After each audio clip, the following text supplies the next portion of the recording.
जय माता दी दोस्तों। Hello champions. आज हम बात करेंगे केस पर। केस यानी कि कारक। ओके, आइए देखते हैं कि इंग्लिश ग्रामर में, इंग्लिश लैंग्वेज में केस क्या होता है, कितने प्रकार के होते हैं। आइए डिटेल में समझते हैं केस को। केस क्लियर, जिसकी हिंदी में बेटा कारक होती है। इन grammar, in in grammar case is a kind of inflection. Case is a kind of inflection. Clear? In grammar, case is a kind of inflection. Right? व्याकरण में, ग्रामर में, इंग्लिश लैंग्वेज में केस क्या बेटा? एक प्रकार का इन्फ्लेक्शन है। क्या है? इन्फ्लेक्शन। राइट? अभी इन्फ्लेक्शन क्या है, आइए इसको समझ लेते हैं। What is inflection?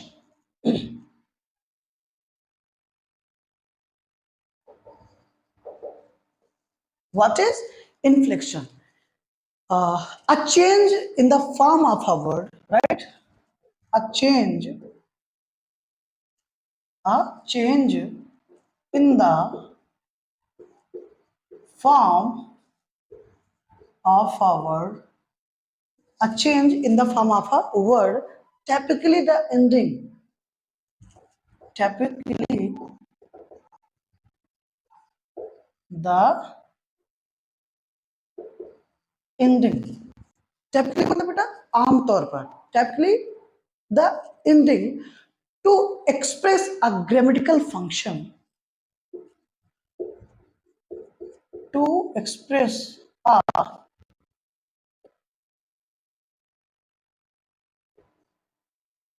grammatical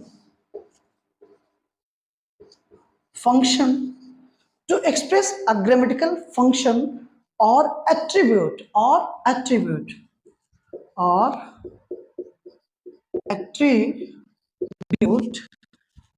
such as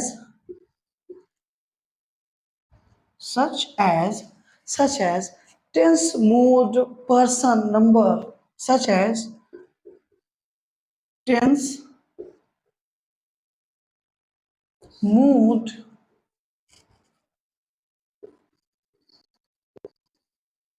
person, number, case and gender. Clear? अब आइए समझते हैं। Case in grammar, case is a kind of inflection. Case क्या है बेटा? एक प्रकार का इन्फ्लेक्शन होता है। ये what is inflection? A change in the form of a word, एक बदलाव, एक परिवर्तन। किसमें? वर्ड के फॉर्म में, वर्ड के फॉर्म में, शब्दों के रूप में क्या होगा? कोई चेंज आ जाए। राइट? आपके लिए कहां पर? हिंदी में। आमतौर पर वो जो चेंज आएगा वर्ड्स में, मीन्स वर्ड्स में जो भी जो चेंजेस आ रहे हैं, मीन्स हम उसमें एस या एस ऐड कर रहे हैं या फिर रिमूव कर दे रहे हैं। राइट? जो भी चेंजेस हम कर रहे हैं वर्ड्स में, क्लियर? जैसे आप प्ले V1 है, इसको हम V2 और V3 में कन्वर्ट करेंगे तो प्लेट हो जाएगा। राइट? तो ये जो भी हम चेंजेस ला रहे हैं वर्ड्स में, that is called inflection in grammatical terminology. Clear? और ये आमतौर पर आपको जो चेंजेस, जो इन्फ्लेक्शन देखने को मिलेगा वर्ड्स में, वो कहां मिलेगा? लास्ट में मिलेगा, वर्ड्स के एंड में मिलेगा। क्लियर? और फिर होता क्या इससे? To express a grammatical function, to express a grammatical function. Right? ये जो इन्फ्लेक्शन हम वर्ड्स में करते हैं, जो इन्फ्लेक्शन होता है वो किस लिए होता है?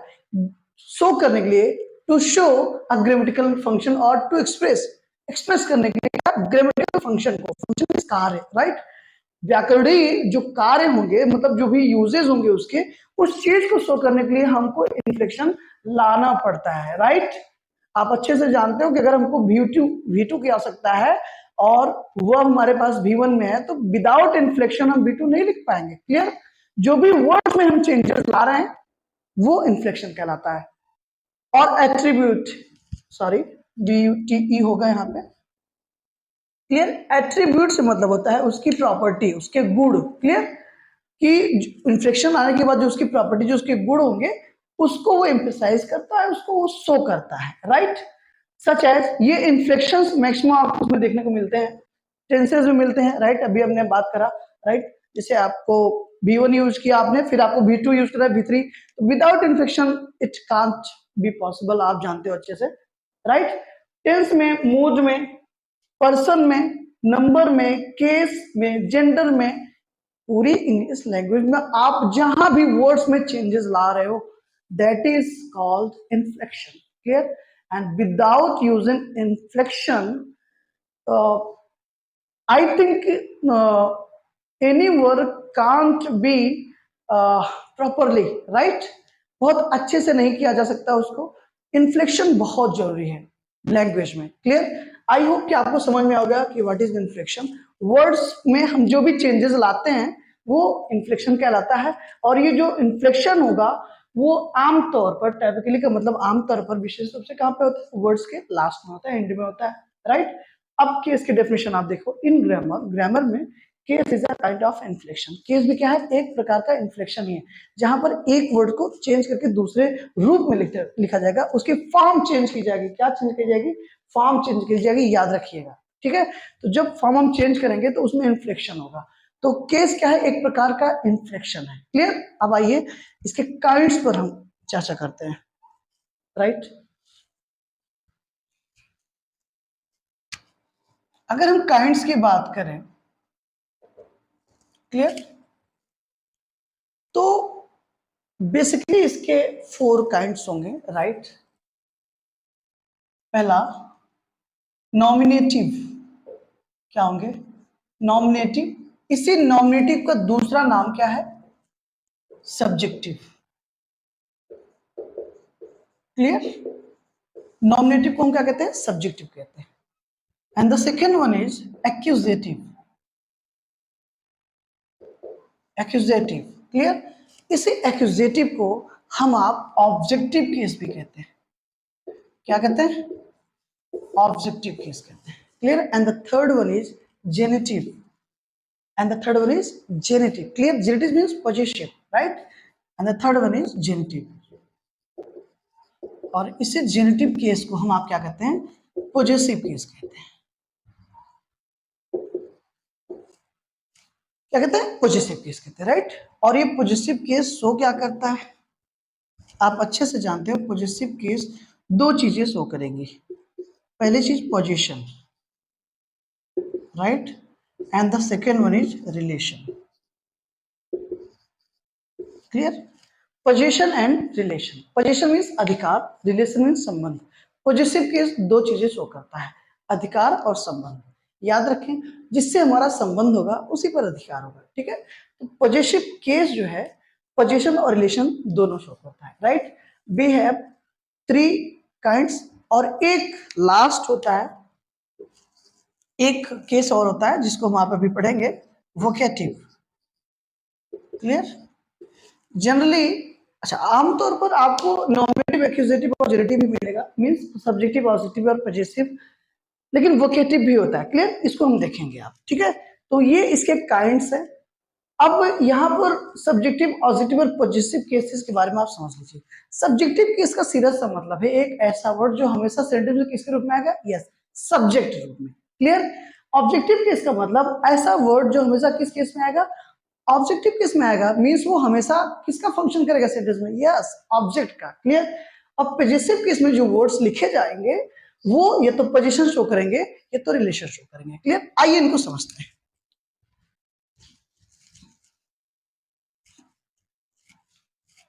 अभी हम केस का एक चार्ट बनाने जा रहे हैं, and this is the most important chart of the case in the English language. Clear. इसको बहुत ध्यान से आपको समझने की आवश्यकता है। क्लियर।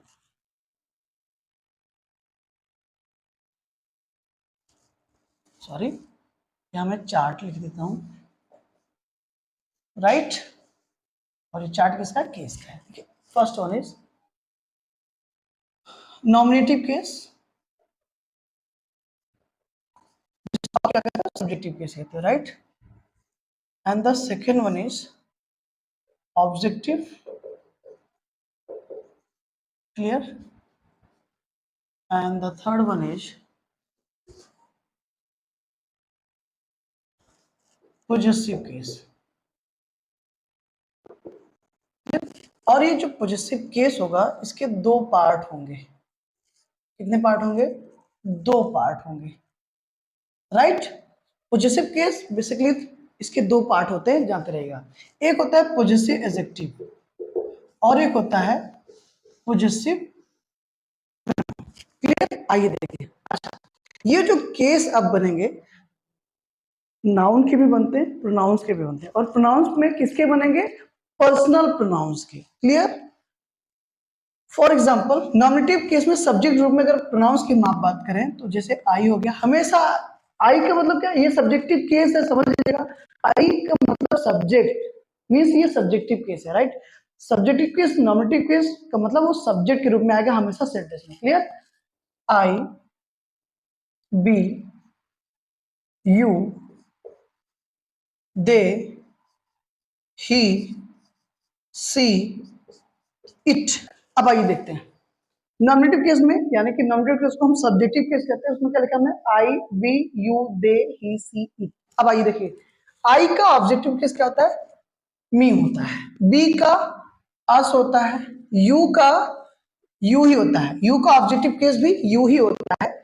दे का देम होता है. क्या होता है? देम होता है. ही का हिम होता है. क्या होता है? हिम होता है. सी का क्या होता है? हर होता है. और इट का ऑब्जेक्टिव केस इट ही होता है. क्लियर? अब आई का पोजेसिव एडजेक्टिव क्या होगा? माई होगा. पोजेसिव प्रोनाउन क्या होगा? माइन होगा. पोजेसिव जो एडजेक्टिव होगा वो आवर होगा और पोजेसिव प्रोनाउन क्या होगा? आवर्स होगा. क्लियर? यू का पोजेसिव एडजेक्टिव क्या होगा? यस, योर होगा. और पोजेसिव प्रोनाउन योर्स होगा. क्या होगा? योर्स होगा. दे का डियर होगा. EIR. क्लियर? पोजेसिव डियर हो गया और पोजेसिव प्रोनाउन डियर्स हो गया. क्लियर?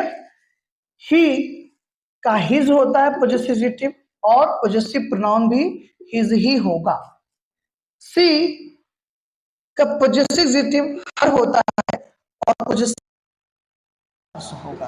क्लियर? इट का जो पोजेसिव एडजेक्टिव होगा वो इट्स होता है. क्लियर? और पोजेसिव प्रोनाउन वो सस्पेंड होता है. क्लियर?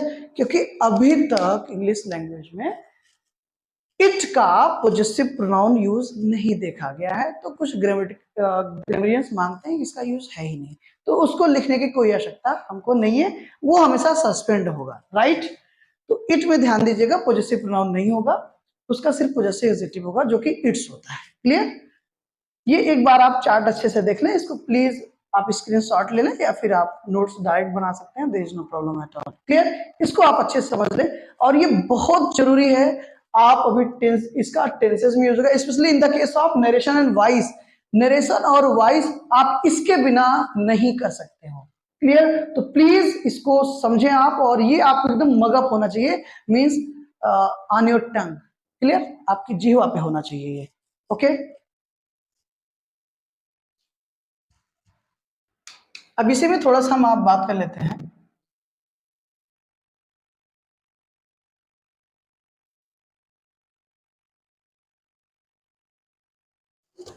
क्लियर? अब आप समझिएगा, अगर हम कोई थर्ड पर्सन नाउन लिख दें, ठीक है, नॉमिनेटिव केस में जैसे हमने थर्ड पर्सन ले लिया, एक नाउन ले लिया, तो राम का प्रोनाउन हमेशा क्या बनता है? राम एक third person singular number masculine gender है. याद रखें, राम क्या है? Third person. पर्सन में अगर आप बात करें तो पर्सन क्या है? थर्ड पर्सन है. जेंडर क्या है इसका? मेस्कुलिन. आप प्लीज जेंडर अगर आप क्लियर है तो जनरली वीडियो आप जाके देखें, वहां पे बहुत डिटेल में जेंडर पे बात किया गया है. मेस्कुलिन. क्लियर? ठीक है. पर्सन कौन सा है, थर्ड, जेंडर कौन सा है, मेस्कुलिन, क्लियर।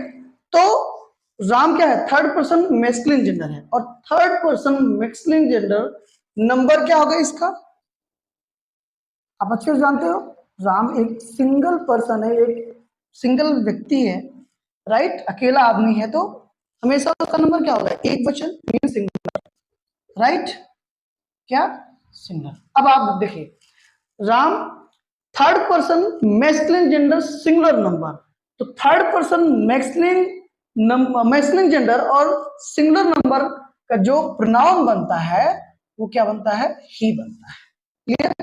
और यही चीज सेम होगी, मतलब थर्ड पर्सन होगा, फेमिनिन जेंडर होगा और सिंगुलर नंबर होगा।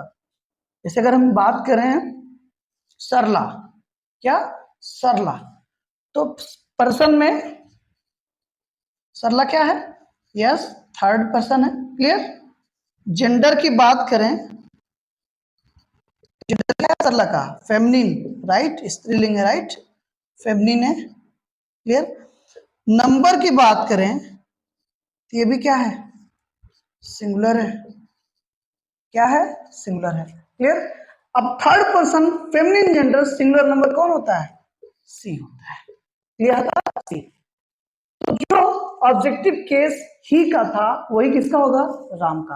राम का मीन्स किसी भी, एनी नेम, किसी भी नाम का जो कि इस कैटेगरी में होगा, मीन्स थर्ड पर्सन होगा, मेस्कुलिन जेंडर होगा, सिंगुलर नंबर होगा, तो उसका जो प्रोनाउन बनेगा हमेशा ही बनेगा, राम, श्याम, सोहन, घनश्याम, राकेश, ठीक है।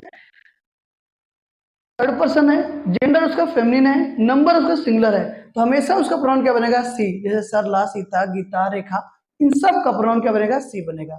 तो हम प्रोनाउन में क्या करते थे, जो केस ही के अकॉर्डिंग चला था वही इनके अकॉर्डिंग चलेगा। तो ऑब्जेक्टिव केस क्या होगा, यस, राम का भी ऑब्जेक्टिव क्या होगा, पोजेसिव हिज और पोजेसिव प्रोनाउन हर, क्लियर। सरला का वही ऑब्जेक्टिव केस क्या होगा, हर होगा, पोजेसिव एडजेक्टिव हर होगा और पोजेसिव प्रोनाउन हर्स होगा, क्लियर। आई थिंक आपको ये चीज क्लियर है, ओके।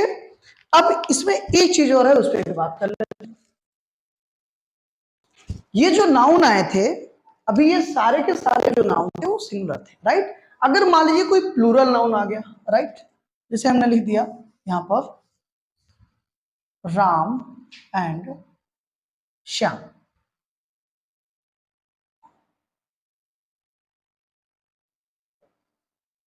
राम एंड श्याम, ठीक है। आइए देखते हैं पर्सन, पर्सन की अगर बात करें तो क्या है, थर्ड पर्सन है। जेंडर की अगर आप बात करेंगे तो कौन से जेंडर होंगे, बोलिए, आप लोग बताइए। राम एंड श्याम, पर्सन कौन सा होगा, थर्ड होगा। जेंडर कौन सा होगा, मैस्कुलिन, फेमिनिन, कॉमन, न्यूट्रल, क्या होगा, सीधी सी बात है, राम एंड श्याम का जेंडर क्या है, मैस्कुलिन है, क्लियर है। और ये जेंडर अगर कोई थर्ड पर्सन, अभी मैं बताता हूं जेंडर मैस्कुलिन इनका, नंबर, नंबर क्या है, कंपाउंड नाउन हो गए, और कंपाउंड चीज हमेशा प्लूरल होती है, एक से ज्यादा है ना, दो लोग हैं तो क्या हो गए, प्लूरल हो गए, नंबर क्या हो गया इनका, प्लूरल हो गया, क्लियर। तो third person masculine gender plural number, clear. या फिर देखिए अगर third person, third person plural number, क्या, प्लूरल नंबर, ठीक है। थर्ड पर्सन प्लूरल नंबर का प्रोनाउन हमेशा दे होगा, क्या होगा, दे, वहां पर जेंडर माने नहीं रखेगा, ठीक है। There is no matter here of the gender, clear. Gender का कोई मतलब नहीं है यहाँ पर, जेंडर चाहे मैस्कुलिन हो चाहे फेमिनिन हो, अगर थर्ड पर्सन प्लूरल नंबर होगा कोई तो सिर्फ एक होगा, दे, क्लियर। तो कहने का मतलब यहाँ पर सरला और सरला एंड सरिता भी होता तब भी उसका प्रोनाउन क्या बनता, दे ही बनता, क्लियर, ये जान लीजिएगा। थर्ड पर्सन प्लूरल नंबर एक ही प्रोनाउन होता है और वो होता है दे, क्लियर।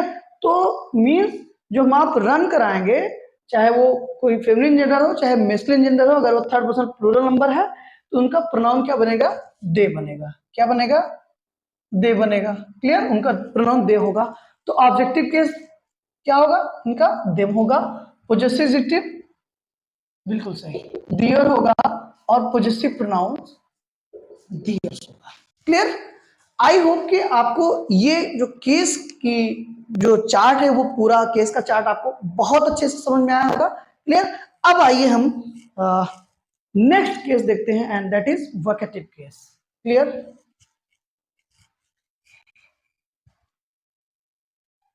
अभी हमने देखा नॉमिनेटिव केस जिसको हम सब्जेक्टिव केस कहते हैं, objective case, positive case. Clear? Positive case जो होता है वो हमेशा पोजीशन और रिलेशन बताएगा। क्लियर?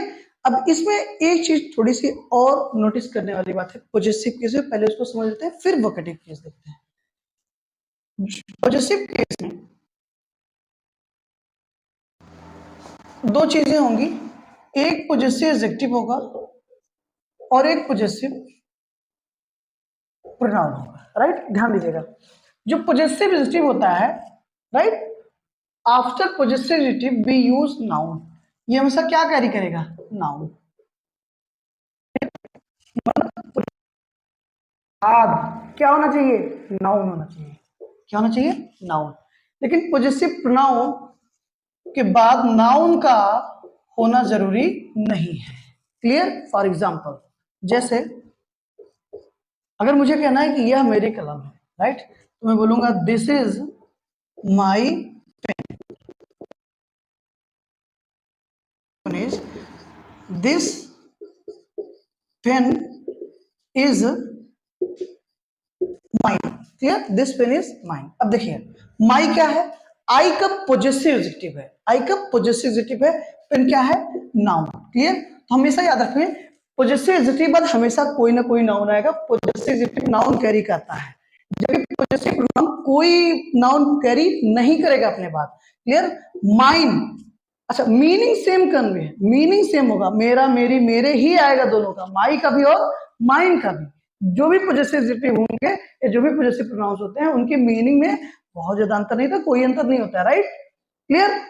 बस याद ये रखना है कि पॉजिटिव के बाद हमेशा नाउन आएगा, जबकि पॉजिटिव प्रोनाउन के बाद ऐसा कुछ नहीं होता। पॉजिटिव प्रोनाउन अपने बाद नाउन कैरी नहीं करेगा। राइट? यहाँ पर आप देखिए माइन क्या है? पॉजिटिव प्रोनाउन है। इसका आई का पॉजिटिव प्रोनाउन है और इसके बाद कोई नाउन नहीं आ रहा है क्योंकि नाउन पहले आ गया। क्लियर? ये हमेशा याद रखिएगा, ये थोड़ा सा डिफरेंस होता है दोनों में। पॉजिटिव एडजेक्टिव हमेशा अपने बाद नाउन लेगा। अब आइए समझते हैं वोकेटिव केस को। Sorry, vocative. Clear? What is vocative case? When a noun or pronoun is used to, देखिए, when a noun or pronoun is used to, when a noun or pronoun is used to address, used to address, is used to address person, a person directly. क्या? Directly. Right? When a noun और pronoun, जब एक noun और pronoun is use to, जब एक noun और pronoun का use हो, उनका यूज किया जाता हो, प्रयोग किया जाता हो, किसके लिए बेटा? टू एड्रेस, एड्रेस करने के लिए, मीन्स संबोधित करने के लिए। क्या करने के लिए? संबोधित करने के लिए। किसको? अ पर्सन डायरेक्टली, मतलब किसी भी पर्सन को हम डायरेक्टली कुछ कह के संबोधित कर रहे हैं, हे, या फिर उसका नाम ही ले रहे हैं, फिर उसके बाद कोई सेंटेंस बोल रहे हैं, उसी को कहते हैं एड्रेस करना। राइट? तो वो क्या कहलाएगा? वोकेटिव केस कहलाएगा। जब किसी नाउन या प्रोनाउन को हम यूज करेंगे, मतलब उनको एड्रेस करेंगे, डायरेक्टली किसी पर्सन को एड्रेस करेंगे। अच्छा, पर्सन से मतलब सीधी सी बात है, जो सब्जेक्ट होगा या तो वो नाउन होगा या तो प्रोनाउन होगा। क्लियर? तो अगर किसी भी नाउन या प्रोनाउन को हम एड्रेसिंग के लिए यूज कर रहे हैं तो that is called vocative case. For example, जैसे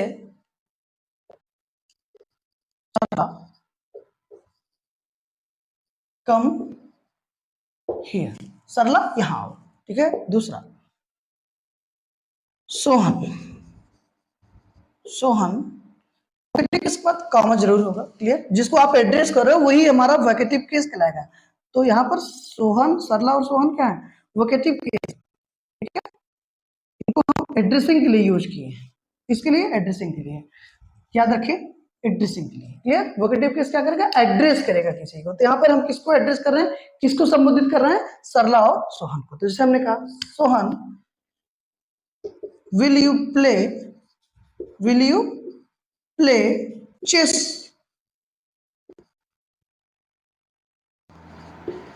in the evening, in the evening, right। पहला एग्जांपल देखिए आप, सरला कम हियर, एक सेंटेंस है सरला, एक सेंटेंस है कम हियर, यहाँ आओ, एक सेंटेंस, अरे सरला सुनो तो, अरे यहाँ आओ, सरला हेलो, सरला इधर आओ, राइट। ये चीज क्या है, वोकेटिव केस है। हम सरला को क्या कर रहे हैं, एड्रेस कर रहे हैं, सरला कम हियर, क्लियर।